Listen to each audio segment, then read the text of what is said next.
Hi, it's Mark from Top Local. We're here with Bernie Pawlik, Pawlik Automotive in Vancouver, serving Vancouver for almost 30 years. #1 rated auto repair facility in Vancouver. How you doing, Bernie? Doing well. So we're going to talk about an old favorite, a Ford 6-liter diesel. This was in a 2005 Ford F450. What was going on with this vehicle? Well, this vehicle was would intermittently die while the client was driving the vehicle. All of a sudden, it would just stop running, and he eventually had it towed into our shop. Interestingly enough, prior to this happening, about 2 weeks ago, he had the vehicle towed in because it wouldn't start. We had a look at it, diagnosed it, and found there was no oil sitting in the oil filter housing, which will certainly cause the engine not to start because the vehicle requires oil pressure, high pressure oil to fire the fuel injectors.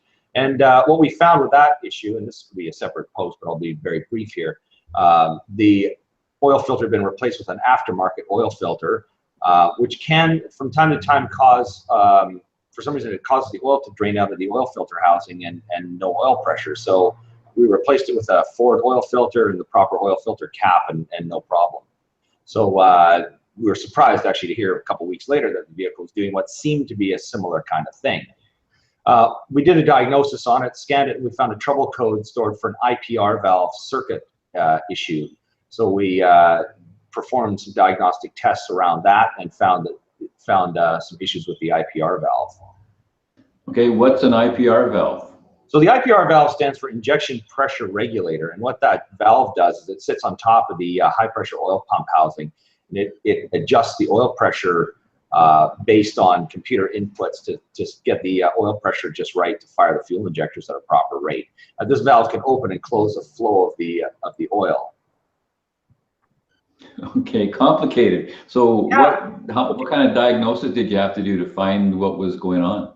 Well, what we had to do, so once we started diagnosing it, the engine was cool. It fired up right away, which can be kind of annoying, but I guess it's good. So we ran it, warmed it up. We can do tests on our scan tool to operate the IPR valve. Everything seemed to be fine.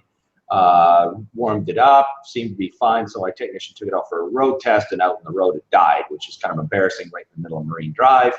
Sitting there wouldn't start. But nonetheless, we got some good information. The IPR valve was commanding 85%, which is allowing full oil flow, and yet it was only developing 200 psi of pressure. So there's clearly a problem with the valve or the circuit. And fortunately, once we called the tow truck, before the tow truck arrived, the engine cooled down enough. For some reason, it seemed like when it was cooler, it would work. But it was an electrical problem, with the valve itself. What kind of pressure would it normally have been operating at? Well, you need at least around 500 psi for the engine to even fire. So, at idle you need that. But I believe, I should know the stuff like exactly, but I think we're up to around 2,500 psi of oil pressure. So there's a lot of pressure in this system. So it'll vary it depending on the engine speed. I mean, when you're revving it up, that's when the pressure's highest.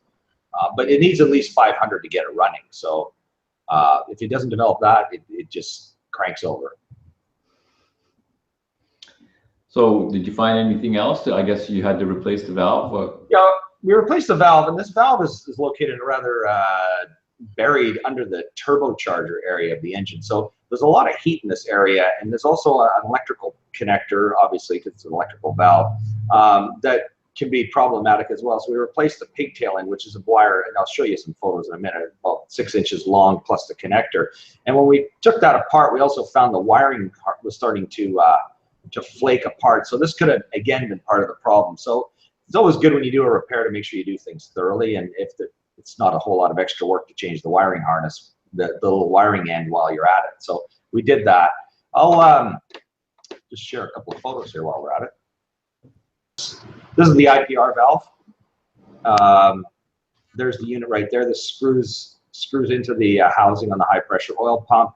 The oil basically is forced in this area. It comes out here, and depending on which way the valve commands it to flow, it'll flow at different spots in the valve. There's the electrical connector area, and this is the actual wiring pigtail we replaced. Now you'll notice here that this wire is bare. It wasn't completely bare when we exposed it, but in the process of taking it off, the insulation started flaking apart. So you know, it was actually cracked when we went to do it, when we actually started taking it apart. So that, you know, is a sure sign that there's a problem there. And if it wasn't causing a problem now, it certainly would have down the road. So always best to do repairs thoroughly. So IPR valves, are they a common failure on 6-liter? They are. We actually replace these quite frequently. It's one of those items that, you know, there's a whole list of parts on one of these vehicles. If someone said, hey, should I buy one? What can go wrong with it? IPR valve is one of those items I'd list as a pretty common failure part. I mean, we don't do tons of them, but enough that it's a common failure item. So is there anything else that you'd look for when you're replacing this part? Well, it's funny you should ask, because yes, there is. And I'll share one more photo here. There's a screen at the end of the IPR valve. This is looking down the top of the valve, and you'll see this is a screen here. This is where the oil gets forced in from the oil pump. Looking for debris on the screen is a critical issue, because these can plug up. There's a lot of things that can go wrong with the oil system on these vehicles. Things can wear out. There's filter screens further down the flow, closer to the oil pump, where the screens can break apart and they can plug the oil pumps up and do all sorts of things. So we checked the screen pretty thoroughly. Unfortunately, there's nothing really much. There's a tiny little metal bit. I mean, that's a tiny little particle, but other than that, there's really nothing else wrong with it. But that's certainly something that we look at when we do this. I mean, if this screen was plugged, that would indicate we'd have to take the high pressure oil pump off and the oil filter housing and really inspect things and look at it. So a lot of things can fail on these engines that can cause some problems. 2,500 PSI means a lot of potential issues, I think, over time. Is that correct? Yeah, it is. I mean, that's one thing that makes these engines a bit problematic, is the oil pressure system. It's an extra level of complexity, and where the 6.4 liter, it just uses a high pressure fuel pump, and they eliminated that high pressure oil system. It just adds an extra level of complexity. I mean, it's a neat idea, and they used it for a long time in the 7.3 liter and then into the 6 liter. But you know, it does add complexity that's eliminated when you just have high pressure fuel.